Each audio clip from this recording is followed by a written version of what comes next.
Hello, everybody.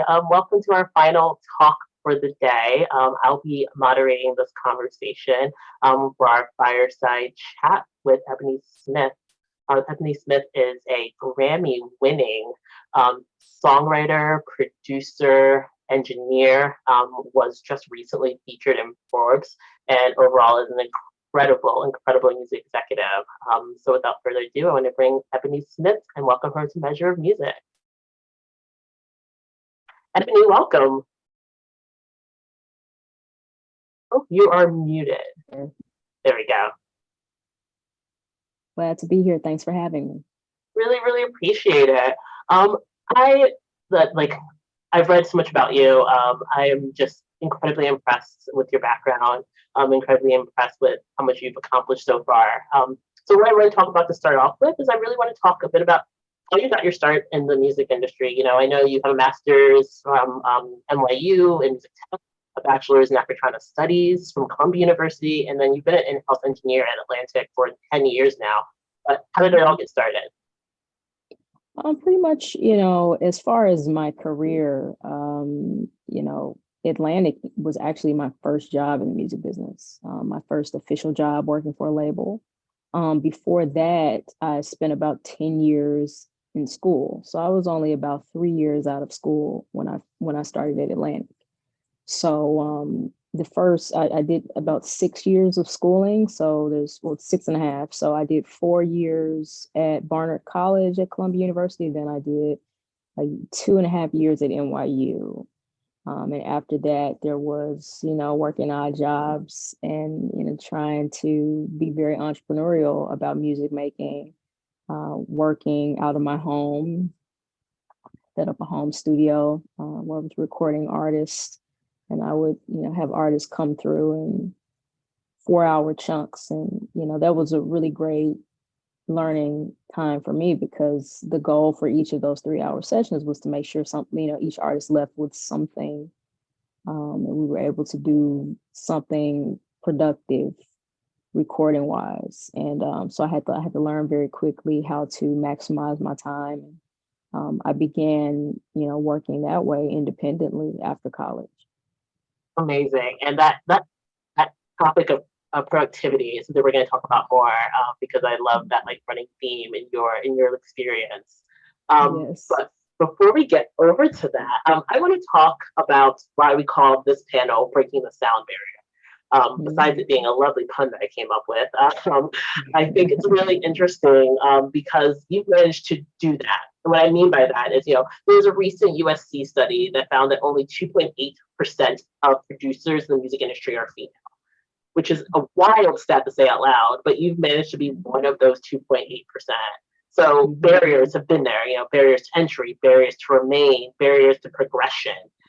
How have you actually been able to get in there, stay there, and then how do you overcome all these barriers? And, why do you think that number is so low, really? I think there have been a lot of reasons for that. So I'll start with the first question, which was how have I been able to circumvent what seems to be a lot of the difficulties navigating the space as a woman? And the second question being, how is that? What do I think about the number 2.8? So let's just deal with the first question. So the first question, how have I been able to circumvent? I've had to do a number of extra things. Right. So first of all, academic study mattered tremendously for me because music production is passed down art form. Not only do you have to develop the technical skill set and the computer-based skill set associated with making records, but you also have to put yourself in the proper spaces. So there's a lot of networking that has to be done. And the first part you can get on YouTube. You could just be on YouTube all day trying to find the resources, and you could actually teach yourself quite a bit. But that's just part one. Part two is the connection points, and you have to be in the studios. You have to be associated with the right individuals to get to the next level. So school became valuable to me because they gave me access to studios. And not only did it give me access to that, but it gave me access to all these young people who were poised to become big wigs in the music business. When I was at NYU, we were all, myself and my peers and collaborators, co-conspirators, if you will. We were all hungry to be in the music business, and everybody was in New York hustling. And some of those artists today have gone on to become Grammy Award winners. They've become leaders of industry in the music business. They've become executives. We've all moved together. Yeah. So NYU was very important for that, for the networking part of it. And it created safety and barriers around being in the studio. Yeah. For a lot of young women that I knew who were interested in being A&Rs, who were interested in some of them even wanted to engineer and be producers. Some of them wanted to be artists, singer-songwriters. We were all unleashed onto New York City, hustling, looking for internship opportunities, trying to find our way. And, you know, school, for most of us, did not provide a safety net. When I was at Columbia really didn't have a program that allowed you to be in the studio, which is why I went to NYU. I had to find my way and kind of hustle around to find opportunities to be in the studio. And to be quite honest, most of them were unsafe.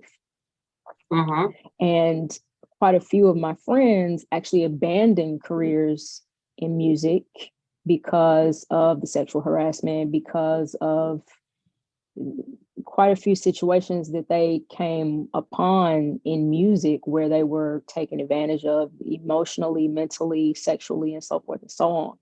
School provided an opportunity. Being at NYU specifically gave me access not only to studios, but to great networking opportunities. And there were parameters, there were barriers. It wasn't just me being in the studio at 2 a.m. at some random studio in Bushwick or Bed-Stuy, which I did that. You know, when I was at Columbia, I did that. I would leave my last class at 9 and head to Bushwick, Bed-Stuy, to sleep on a producer's couch. Yeah. Who was teaching me how to make beats. Mm-hmm. At 1 a.m. And that situation got weird real fast. Oh yes. So I had to say, okay, this isn't safe. You know, I have to figure out another way to make beats. So what I did was everything he had in his studio, I saved my money up and I went and bought all of that equipment. And I just kept moving. So I said, I have to find a safer way to be in the studio. I can't just be, I'm 18 years old at the time. I can't just be leaving my 9 o'clock class, getting on the train to sleep on some producer's couch in Brooklyn because he has equipment and he is teaching me things. And to be quite honest, that producer taught me a lot, but that situation didn't work out for me. I feel like if I were a boy, I think it would have been a little different. Yeah. So the safety part of it for me, NYU and some of the studios that I was able to use on campus, that was a little safer. So I was able to circumvent a lot that way. So education for me was critical. And when I say I had to do a lot more, I started a nonprofit. I didn't know at the time I was networking through that. Yeah. I didn't know. Yeah, I was just like, we need to fix this. Like, all these women producers out here are struggling alone, and we don't have to struggle alone. We should, work with each other and band together. So that's what I was just kind of like trying to create spaces where women could connect. And lo and behold, it was a networking. It ended up being, an opportunity for me to actually meet people. And I started getting connected with all these labels and artists, producers wanting to know what Gender Amplify was about. And that helped me get around as well as a producer, because, people would meet me as the founder and then would go, oh, we didn't know you actually, produced too. You're an actual practitioner. You're not just theorizing about this. You actually make music. Like, yeah, I make music. That's the whole point. That's why I started this organization, because I wanted to find more producers like myself. So I had to do a lot of extra things in addition to just gotta really be good. Yeah. Like that's the first thing. If anything's first, I would say your craft. Mm-hmm. And I really made it a study. Like I still do. It's still really I'm very passionate about it. I did a session on Friday at a studio, and I came in and we were in a full studio. I was like, let's get some mics up. I was telling the assistant engineer, I was like, let's get some mics up. This is what I want from this, or what kind of Neve console is that? Is that an 8078? Like, let's get that in the mix. Let's get some guitars up. And he said to me, no one ever comes in here and wants to use the whole studio. I was like, the studio is an instrument. And I was an engineer for so long. And after the session, I was texting him, like, send me all the mics, send me all the preamps, send me all the compressors we used. Can you take a snapshot of this? Can you take a snapshot of those sessions? Look, for my session report, I do session reports. I don't have to. I do them for me because I like to continue to think about the sessions after I've done them. And because I'm just very passionate about the craft of it. It's so much, apart from it being fun, it's just really, it's a bit of a spiritual practice as well. Mm-hmm. It's a learning, it's an offering, it's a giving. Yeah. I really enjoy it just as a practice.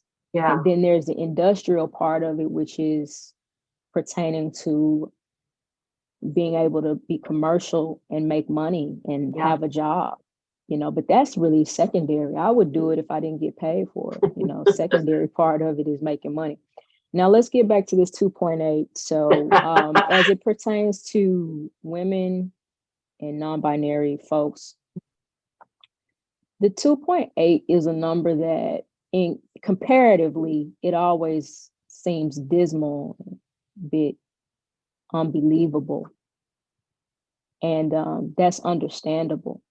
But I don't look at that number that way, to be honest with you. I am quite encouraged by it because that's still a lot of people. And it's more than it was 20 years ago. And it's more than it was 40 years ago. I talk to women who got degrees in the 80s and 90s. And they got degrees in music production and audio engineering, and were expecting to be able to use their degrees. This is like the late 80s, early 90s, and got out of school, and the studios wouldn't hire them and would blatantly say, you're a woman, you can't carry the equipment. We don't hire women here. We need people who are physically able to carry the equipment. Yeah. Or labels that just blatantly, would be like, we don't hire women to produce. Women don't produce the records. Even even when artists insisting, there's a story of Vestal Williams, who had a huge, I would say moderate hit in the 80s called Congratulations. Mm. And she wanted a woman to produce the song. Yeah. And she had to fight. There's literally, you can find this online. This woman had to fight tooth and nail with her label to get the label to allow her to hire a woman to produce the record. And then they produced the record and ended up being a hit. Right. A similar example is Joni Mitchell. In the early years, Joni Mitchell, she was using alternative tuning. And the label kept sending all these producers to her before she did her first album. And she was telling her one of her creative partners at the time, I just want to be able to do the thing that I've been doing all the time. The label keeps sending me these producers and they keep trying to change it, keep trying to standardize the tuning that I'm using, and it's changing my music, it's changing how I'm formulating chords. And her friend was like, listen, just tell the label I'm producing it so they'll leave you alone. Like, that was in, the era of Joni Mitchell. So we talked about, eras that are like, 20 years apart. So it's Joni Mitchell, talking about the 60s, and talking about the 80s. Now we're here. You just can't do that anymore. Right. So, and it's not appropriate to do it anymore. And you have labels that are investing in people like myself, investing in Gender Amplify, seeing all these organizations that exist now, that are creating camps, constantly, and opportunities for women to produce and engineer. There was a record number of women who produced records that won Grammys this year, a record number, and a record number that were nominated. Amazing. So if you look at the numbering, if you're looking comparatively, which, the comparative is going to be, 2.8 to 97.2, right? Comparatively, that seems atrocious. But when a group of people have had 100-year head start,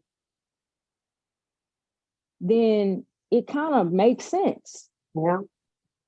Like when you see the head start that our counterparts have had producing records, the music industry is not a new industry. It's been an industry for over 100 years. And women have been actively producing records since the 90s. But the industry has been active since the 1800s.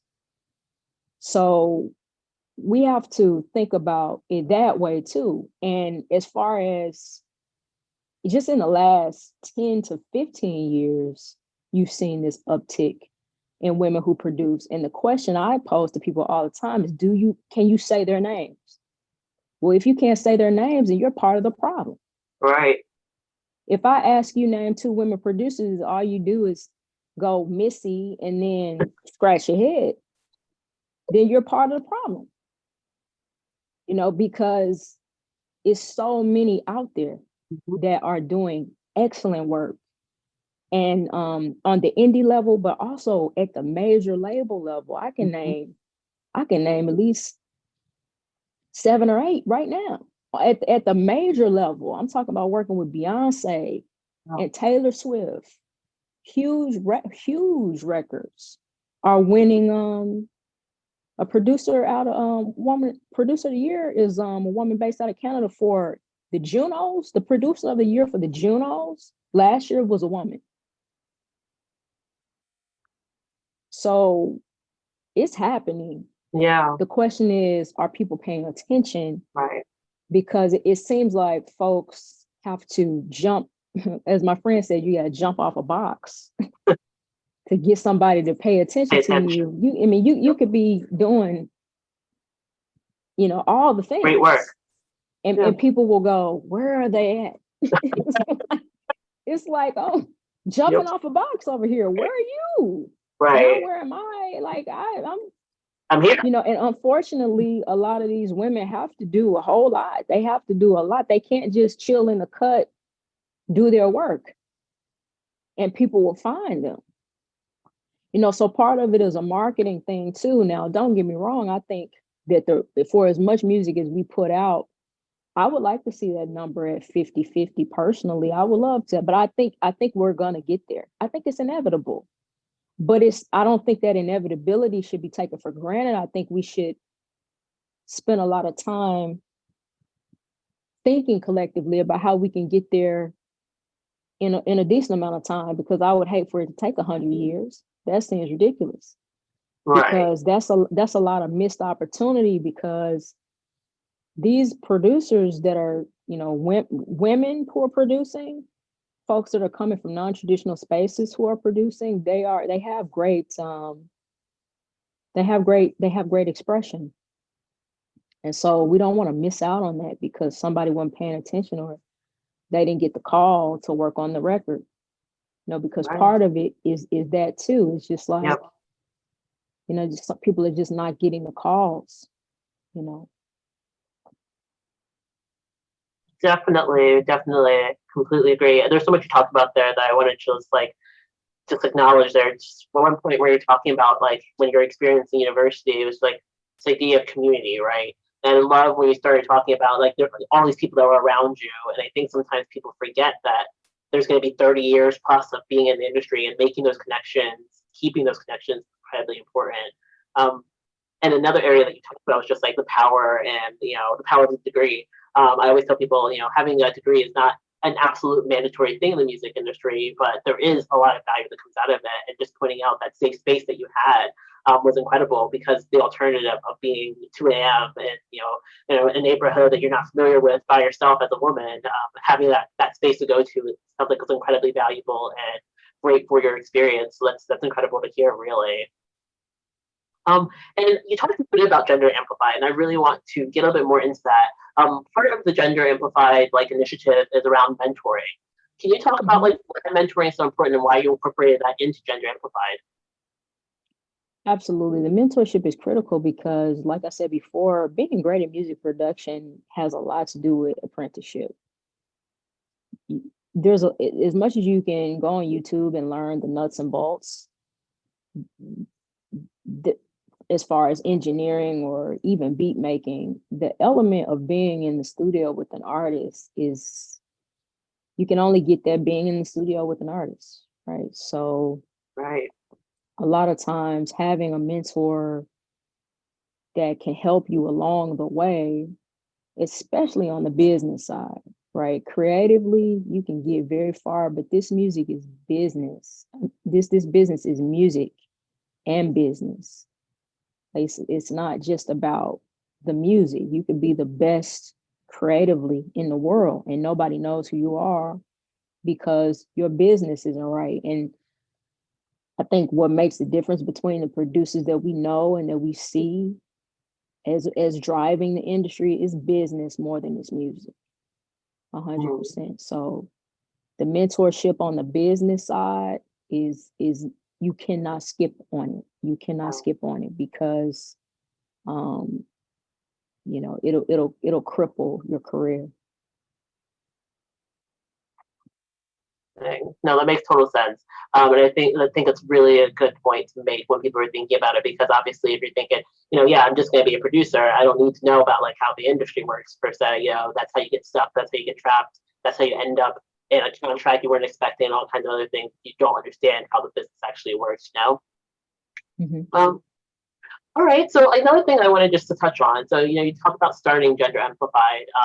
I think there's a lot of really great organizations that really are trying to close the numerous gaps that exist for representation within the music industry.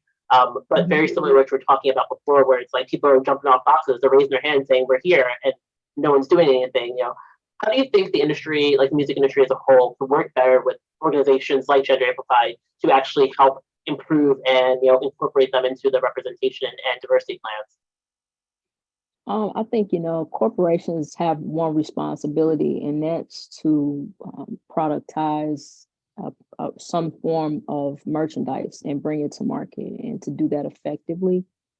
That is the objective of a major corporation, and they're beholden to their shareholders, they're beholden to their executive boards, they're not beholden to artists, they're not beholden to creatives.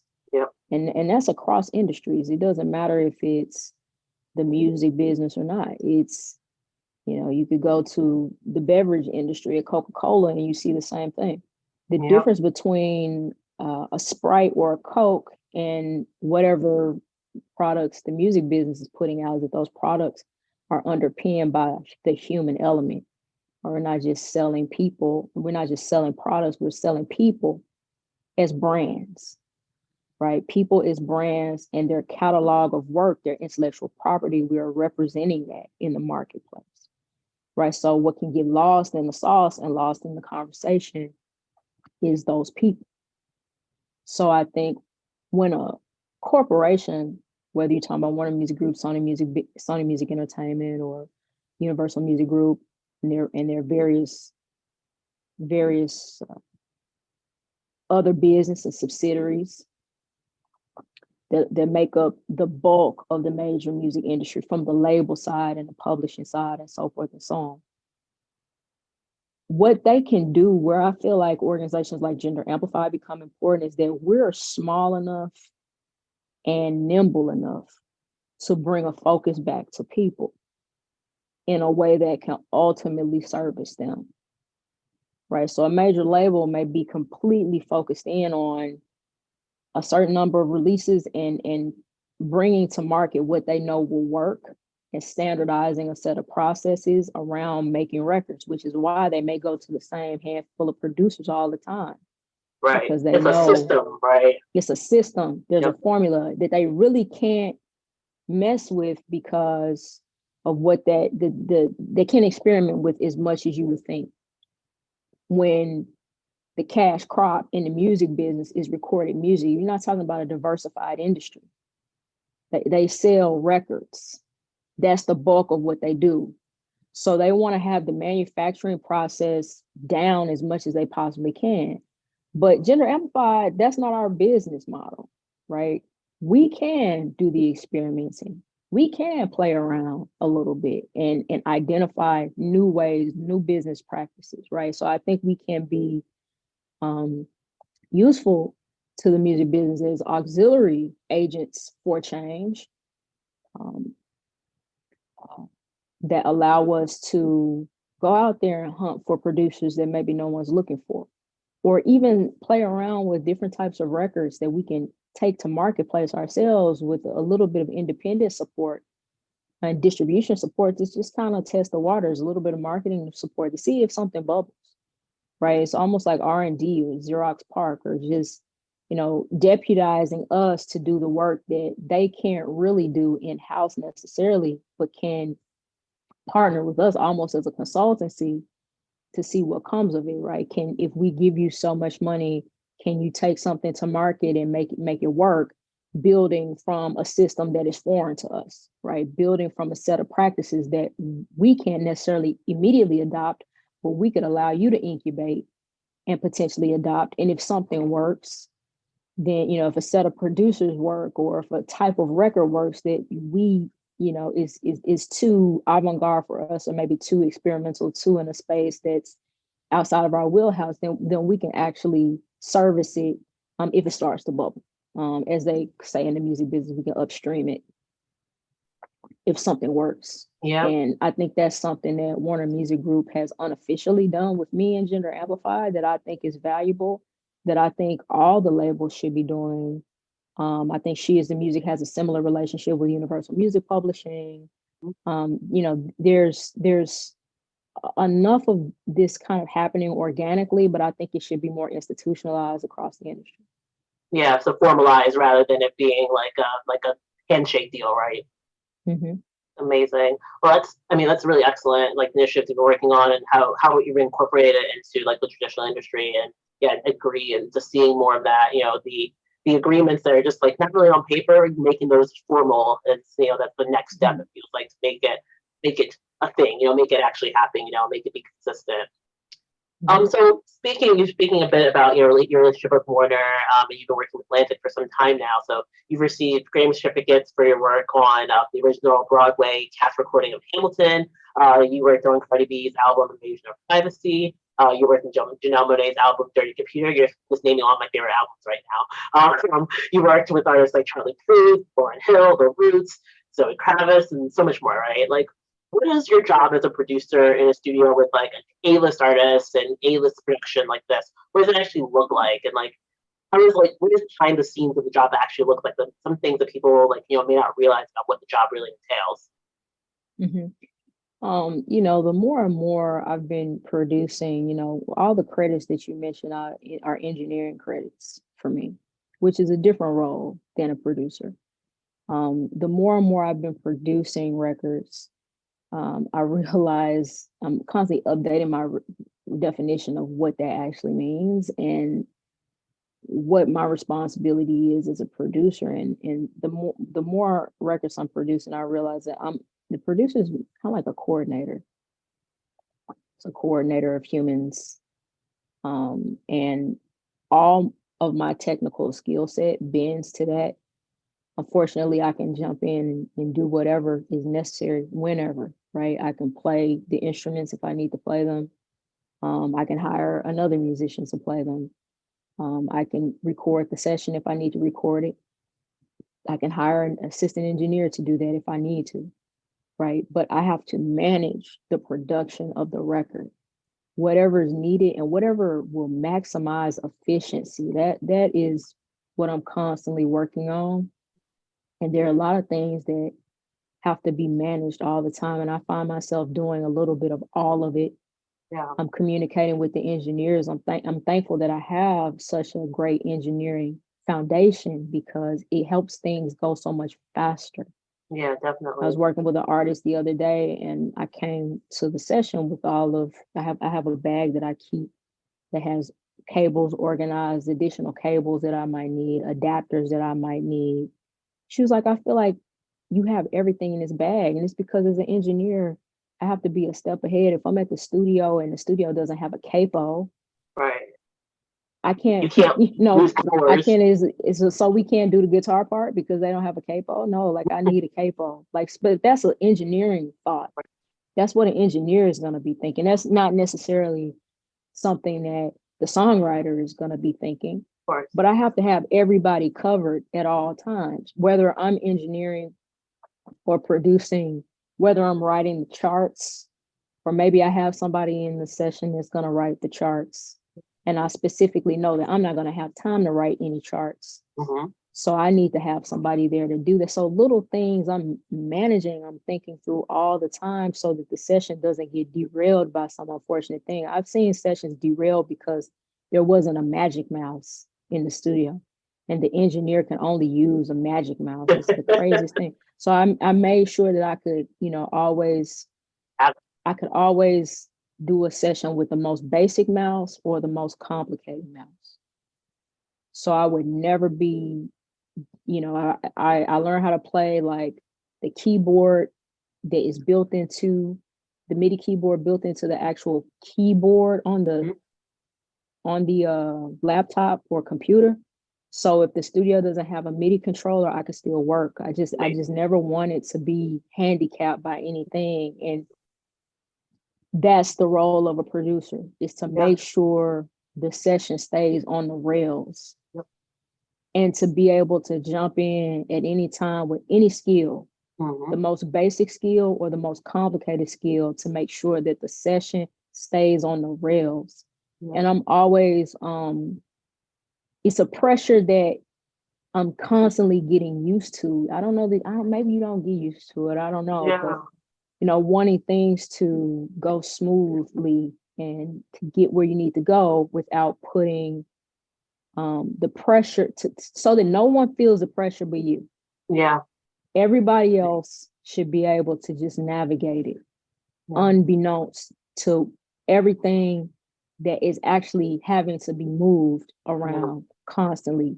And everything, I'm trying to stay a step ahead all the time. Keeping track of time. That's another thing. If you only have the studio for so many hours, I'm breaking the time down in my head unbeknownst to everybody else.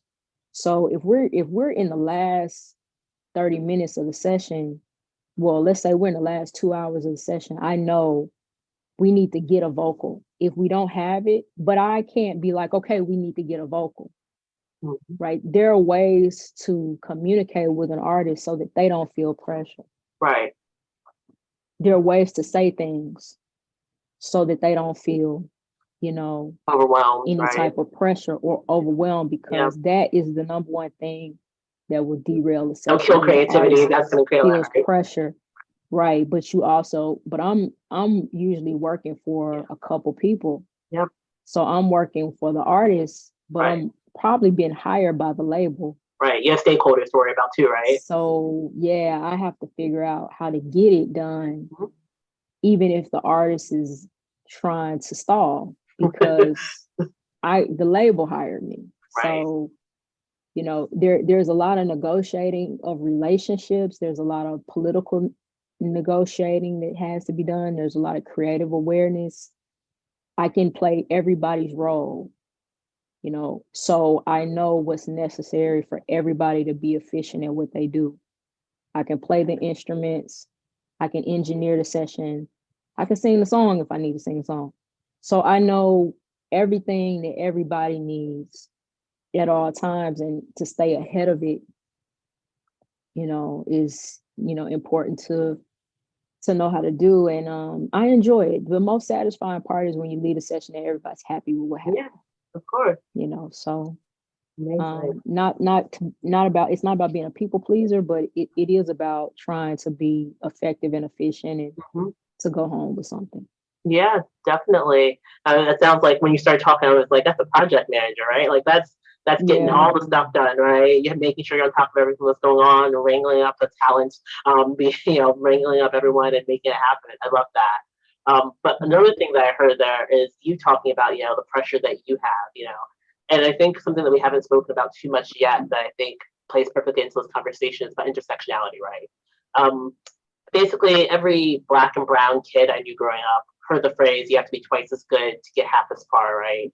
I know you grew up with like three really strong black women, and I was curious, how did that shape your career and your influence your work?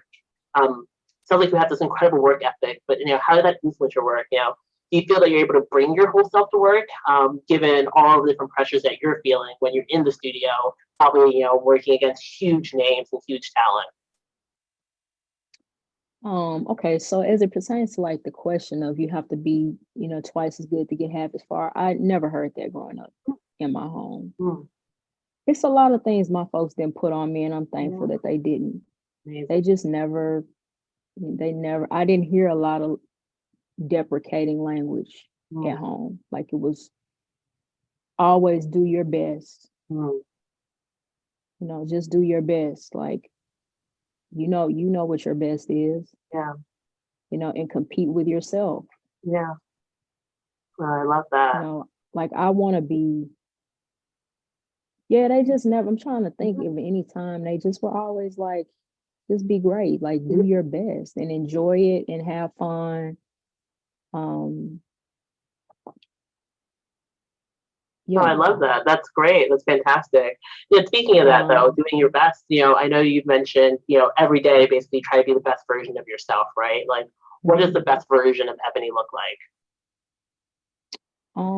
The best version of me is I think when I'm getting up, taking stock of my three areas of value. Hmm. I'm sorry, my five areas of value. If I'm addressing those daily with some degree of certainty and clarity. So the first area is my faith and my spirituality. So, getting up and praying and reading scripture, meditating on those things. My second area is my personal well-being, which includes my diet and exercise and just my overall health and grooming and, making sure that I'm taking positive care of my work, my workouts and feeding myself the things that I know help me be great because there's a connection between greatness and diet that Hmm. I'm always navigating that daily, thinking about it daily. And my folks call me a hippie because there's so much I don't eat. I love that.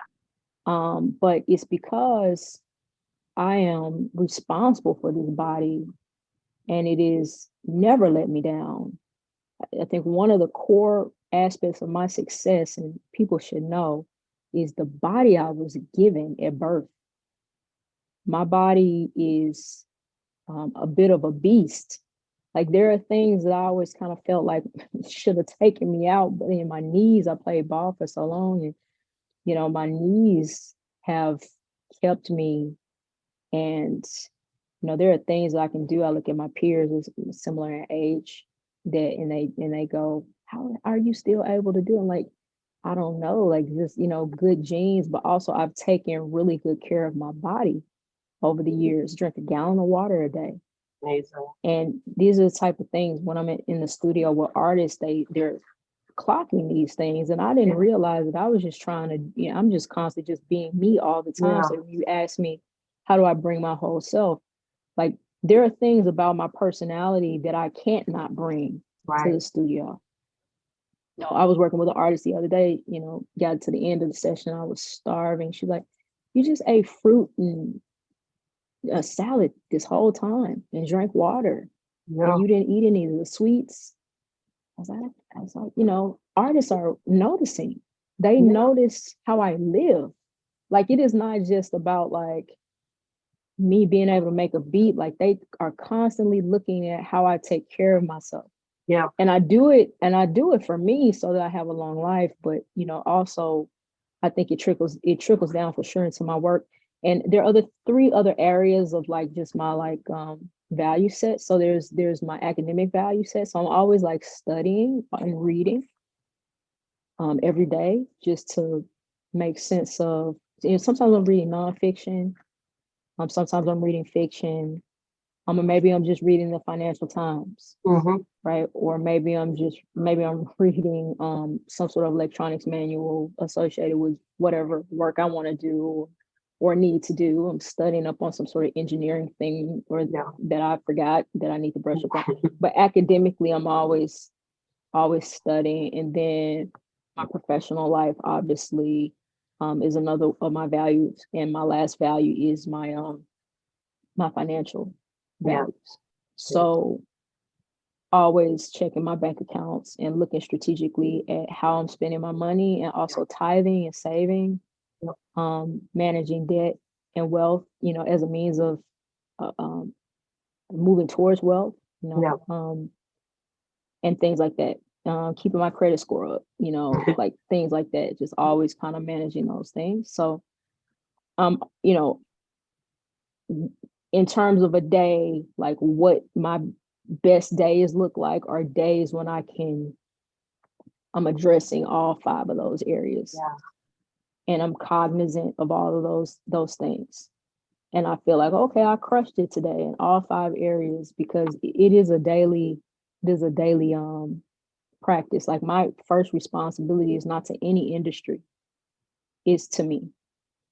And it's a full-time job taking care of myself and making sure that I'm addressing all those things. Amazing. All right, we only have 1 minute left. So we have one question.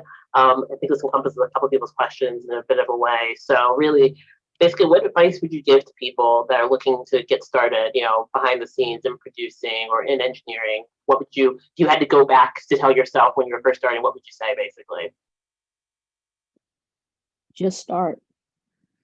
Even if you have to be the artist, just go with whatever you have. Just start with whatever you have. If all you have is your cell phone, then get started on your cell phone.